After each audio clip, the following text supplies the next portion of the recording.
The Environmental Protection Agency, or EPA, plays a key role in enforcing the Endangered Species Act. As part of its responsibilities, the EPA ensures that registered pesticides do not harm endangered species or their critical habitat. One crucial tool the EPA uses to meet these obligations is the Endangered Species Protection Bulletins. Bulletins serve as an extension of the pesticide label.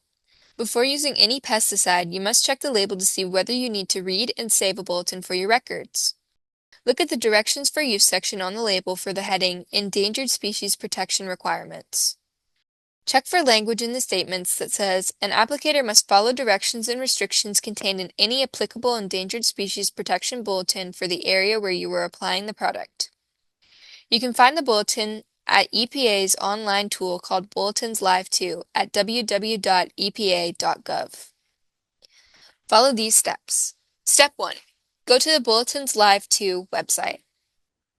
Step 2. Enter the location, address, or city of where you plan to spray. Step 3. Select the month when you plan to spray. Step 4.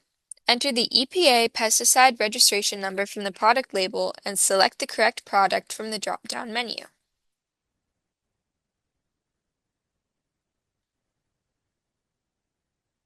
The pink area highlighted on the map is the Pesticide Use Limitation Area, or PULA, where pesticide limitations and restrictions outlined in the bulletin apply. Step 5. Click on where you intend to spray. If it falls within a PULA, then the PULA will be outlined in yellow. The limitations will be provided in the box to the left of the map. Click on the green Printable Bulletin button to download the PDF for printing or saving and either print it or download and save it. You will need this for your records. If your intended application falls outside of a PULA, the button at the top right will turn red.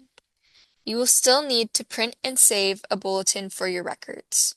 You must check bulletins for each product you intend to use and each month you intend to use it. For more information, visit any of these websites.